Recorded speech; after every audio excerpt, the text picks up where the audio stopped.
নমস্কার বন্ধুরা, আমাদের চ্যানেলে আজকে তোমাদের স্বাগতম। এখানে আজকে আমরা এটা দেখব যে আমরা অলরেডি দেখেছি যে ওয়েস্ট বেঙ্গল গভর্নমেন্ট থেকে একটা নোটিশ এসেছে যে কারা ওবিসি এ এবং কারা ওবিসি বি সেই সম্বন্ধে। এবং এখানে অনেকেই আছে যারা ওবিসি এ ছিল তারা ওবিসি বি তে যাবে, এবং যারা ওবিসি বি ছিল তারা ওবিসি এ তে যাবে। এবং এই ওবিসি বি থেকে এ তে কিভাবে ট্রান্সফার হবে সেটা নিয়ে আজকের এই আলোচনা। তো আশা করি তোমরা এই ভিডিওটা পুরো দেখবে। কোনো জায়গায় যদি স্কিপ করো সেখানে হয়তো কোনো একটা ইম্পর্টেন্ট জিনিস আমি বললাম সেটা হয়তো তোমরা মিস করে যাবে, এর জন্য তোমাদেরই কিন্তু হ্যারাসমেন্ট পোহাতে হবে। আমি পর পর পার্টিকুলারলি টোটাল ডিটেলস বলবো কিভাবে তোমরা করবে। এবং আমি আশা করব যে এর পরে মানে একবারই এক চান্সই হবে। আমি নিজে বার করেছি, 10 দিনের ভেতর আমার সার্টিফিকেট চলে এসেছে। তো বেশি দেরি করব না। তো সেখানে আমরা প্রথমেই স্টার্ট করব যে আমরা যখন ওবিসি বি থেকে ওবিসি এ তে যাব, সেখানে আমার প্রথমে অ্যাকচুয়ালি এটা আমার যদি ডিজিটাল সার্টিফিকেট থাকে সেখানে হবে রিভ্যালিডেট রিভ্যালিডেট করতে হবে সার্টিফিকেটটাকে।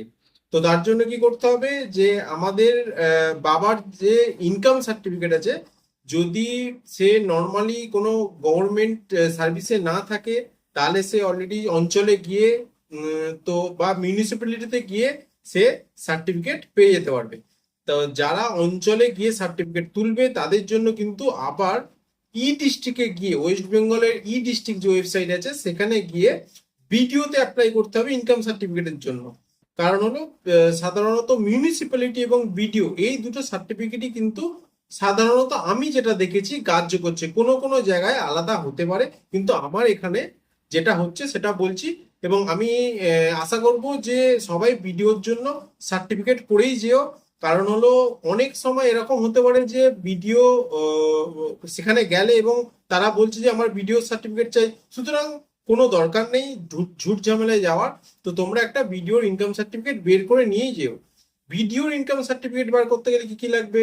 বাবার আধার কার্ড, বাবার ভোটার কার্ড, এবং বাবার এক কপি ফটো, ঠিক আছে, এবং বাবার ইনকাম সার্টিফিকেট যেটা অঞ্চল থেকে পেয়েছো। এই কয়েকটা জিনিস লাগবে বিডিও ইনকাম সার্টিফিকেট বের করার জন্য। এবং আর একটা বিষয় যে যখন ইনকাম সার্টিফিকেট বেরিয়ে যাবে, তোমাদের বিডিওর ইনকাম সার্টিফিকেট বেরিয়ে যাবে বা মিউনিসিপ্যালিটি ইনকাম সার্টিফিকেট বেরিয়ে যাবে, সেই সময় তোমরা ওয়েবসাইটে গিয়ে কাস্ট যে ওয়েস্ট বেঙ্গল কাস্টের যে ওয়েবসাইট আছে সেই ওয়েবসাইটে গিয়ে তোমরা কিন্তু অবশ্যই ফর্ম ফিল আপ করতে হবে। এটা কিন্তু ম্যান্ডেটারি। অনেকে কি করছে, আমি গিয়ে দেখলাম এসডিও তে গিয়ে দেখলাম যে তারা কিন্তু কোনো অ্যাপ্লাই করেনি অনলাইনে, জাস্ট চলে এসছে ডকুমেন্টস নিয়ে। সেটা করলে কিন্তু হবে না, তোমাকে কিন্তু আগে অনলাইনে অ্যাপ্লাই করতে হবে। যেখানে তুমি যে কোনো সাইবার ক্যাফেতে যেতে পারে এবং কিভাবে অ্যাপ্লাই করে নিজেরাও বাড়িতে অ্যাপ্লাই করতে পারো যদি কম্পিউটার থাকে, ঠিক আছে। তো যাই হোক, তো সেখানে অ্যাপ্লাই করতে হবে। অ্যাপ্লাইয়ের জন্য কয়েকটা ডকুমেন্টস লাগবে, সেখানে কিন্তু তোমার ইনকাম সার্টিফিকেটও লাগবে, তোমার আধার কার্ড লাগবে, ভোটার কার্ড লাগবে, ফটোও লাগবে, ঠিক আছে। তো এই কয়েকটা জিনিস লাগবে। এবং হ্যাঁ, অবশ্যই কিন্তু রিভ্যালিডেট করার জন্য সার্টিফিকেটটা ডিজিটাল হতে হবে। তুমি কিন্তু ওখানে ডিজিটাল সার্টিফিকেট যখন মারবে তখন কিন্তু তোমার নাম এবং তোমার পিতার নাম বা মাতার নাম চলে আসবে, ঠিক আছে। তো এখান পর্যন্ত আশা করি সবাই ক্লিয়ার আছো। এরপরে আমি বলছি যে তুমি ক্যাফেতে গেলে, ক্যাফেতে গিয়ে তুমি বি বি থেকে যে এর যে অনলাইন ফর্ম আছে সেই ফর্মটা ফিল আপ করলে এবং সেই ফর্মটা বেরিয়ে গেল। এরপর আমরা দেখব যে অনলাইন অ্যাপ্লিকেশনটা করার পর আমরা কি কি ডকুমেন্টস এসডিও তে নিয়ে যাব। এখানে কিন্তু খুবই ইম্পর্টেন্ট যে তোমরা যদি এসডিও তে সব ডকুমেন্টস নিয়ে না যাও, সেখানে এসডিও থেকে তোমাকে ফিরে আসতে হতে পারে। কারণ কারণ আমি এসডিও তে গিয়ে অনেক অ্যাপ্লিকেন্টকে এরকম দেখছি যে অনেক অ্যাপ্লিকেন্ট দুবার তিনবার ধরে আসছে, তারপরেও তাদের হচ্ছে না। অনেকে অনেক কিছু ডকুমেন্টস নিয়ে যাচ্ছে না, সেই কারণে হচ্ছে না। সুতরাং তোমরা যদি প্রপারলি ডকুমেন্টস নিয়ে যাও, তোমাদের একদিনের মধ্যেই হবে। একদিনের মধ্যেই জমা নেবে, প্রথম দিনই জমা নেবে এবং কয়েকদিনের ভেতরেই তুমি কিন্তু সার্টিফিকেট পেয়ে যাবে।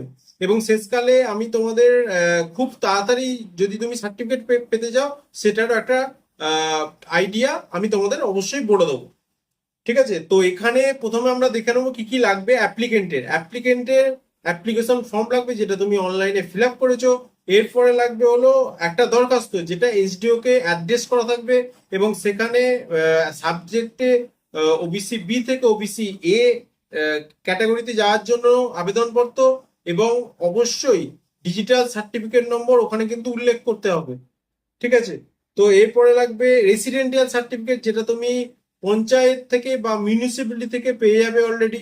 ঠিক আছে, তো তারপরে photocopy of birth certificate. Birth certificate লাগছে, দেখো ম্যাক্সিমাম জায়গায় কিন্তু বার্থ সার্টিফিকেটই লাগছে, অনেকে মাধ্যমিকের অ্যাডমিট কার্ড কিন্তু নিচ্ছে না, কিছু কিছু জায়গায় অবশ্যই নিচ্ছে, কিন্তু আমি বলবো যেহেতু এখানে বলছে, তো সুতরাং যদি পারো তোমরা বার্থ সার্টিফিকেট, অরিজিনাল যে বার্থ সার্টিফিকেট হয় সেটাই নিয়ে যাবে। এবং এরপরে লাগবে অ্যাপ্লিকেন্টের voter card, Aadhaar card, ration card, PAN card এবং কাস্ট সার্টিফিকেট। এখানে কাস্ট সার্টিফিকেট অরিজিনাল অনেক জায়গায় নিচ্ছে, আবার অনেক জায়গায় জেরক্সও নিচ্ছে, সুতরাং তুমি কিন্তু দুটোই নিয়ে যাবে। এবং এরপরে লাগবে বাবার voter card, Aadhaar card, ration card, PAN card এবং ইনকাম সার্টিফিকেট। এবং এই প্রত্যেকটা ডকুমেন্টসে তুমি নিয়ে যাবে, এই প্রত্যেকটা ডকুমেন্টসে কিন্তু সেলফ অ্যাটাস্টেড করা থাকবে জেরক্সে, এবং জেরক্সের সাথে প্রত্যেকটা অরিজিনাল থাকবে, যেখানে কিন্তু যিনি জমা নেবেন, থানা ওয়াইজ জমা নিচ্ছেন, তিনি কিন্তু প্রত্যেকটা ডকুমেন্টস অরিজিনাল সঙ্গে ভেরিফাই করে তারপরে জমা নেবেন। সুতরাং প্রত্যেকটা অরিজিনাল যদি না থাকে তাহলে কিন্তু তিনি জমা নেবেন না, 1 নম্বর। 2 নম্বর হলো তিনি যদি নামে স্পেলিং মিস্টেক থাকে, সেখানে কিন্তু তোমাদের অবশ্যই ফার্স্ট ক্লাস ম্যাজিস্ট্রেটকে দিয়ে এফিডেভিট করানো থাকতে হবে, নাহলে কিন্তু তিনি জমা নেবেন না। 2 নম্বর। 3 নম্বরে আমি আসছি, যে যদি তোমার কোনো এক্সাম থাকে, তাড়াতাড়ি সার্টিফিকেটটা দরকার হয়, তাহলে কিন্তু সেই যে এক্সামের জন্য তুমি ফর্ম ফিল আপ করবে বা যে এক্সামের জন্য তোমার প্রয়োজন, তার নোটিফিকেশনের প্রিন্ট আউট ফার্স্ট পেজটা, এবং ওবিসি এর যদি কোনো সিট থাকে সেই পেজটার প্রিন্ট আউট তোমাকে কিন্তু সেখানে সাবমিট করতে হবে, তাহলে কিন্তু তুমি মাত্র 2 দিনের মধ্যেই সার্টিফিকেটটা পেয়ে যাবে। আমি আমার ক্ষেত্রে বলি, আমার ক্ষেত্রে একটা এক্সামের ফর্ম ফিল আপ ছিল, সেই কারণে আমি জমা দিয়েছিলাম, এবং আমাকে উনি বলে দিয়েছিলেন যে খুব তাড়াতাড়ি আমি সার্টিফিকেটটা পেয়ে যাবো। আমি কিন্তু মাত্র 2 দিনের মধ্যেই সার্টিফিকেটটা পেয়েছি। তো এই প্রসেসটা ছিল ওবিসি বি থেকে ওবিসি এর রিভ্যালিডেশনের একটা প্রসেস, এবং আশা করি তোমরা ঠিকঠাক করে বুঝেছো। এবং এর পরে যদি কোনো কিছু তোমাদের প্রয়োজন হয় বা আমার বলার ক্ষেত্রে খামতি থেকে থাকে, তাহলে কিন্তু তোমরা অবশ্যই কমেন্ট করবে, সেখানে আমি কিন্তু অবশ্যই রিপ্লাই করব যে তোমাদের কি ডকুমেন্টস প্রয়োজন না প্রয়োজন, বা কোন জায়গাতে আমার যদি কোনো ভুল হয়ে থাকে সেখানেও আমি বলবো যে হ্যাঁ এই জায়গাতে আমার ভুল হয়েছে। ঠিক আছে, তো ধন্যবাদ এই ভিডিওটি দেখার জন্য, এবং যত শীঘ্র সম্ভব তোমরা কিন্তু ওবিসি বি থেকে ওবিসি এ তে ট্রান্সফার করে নাও। নমস্কার।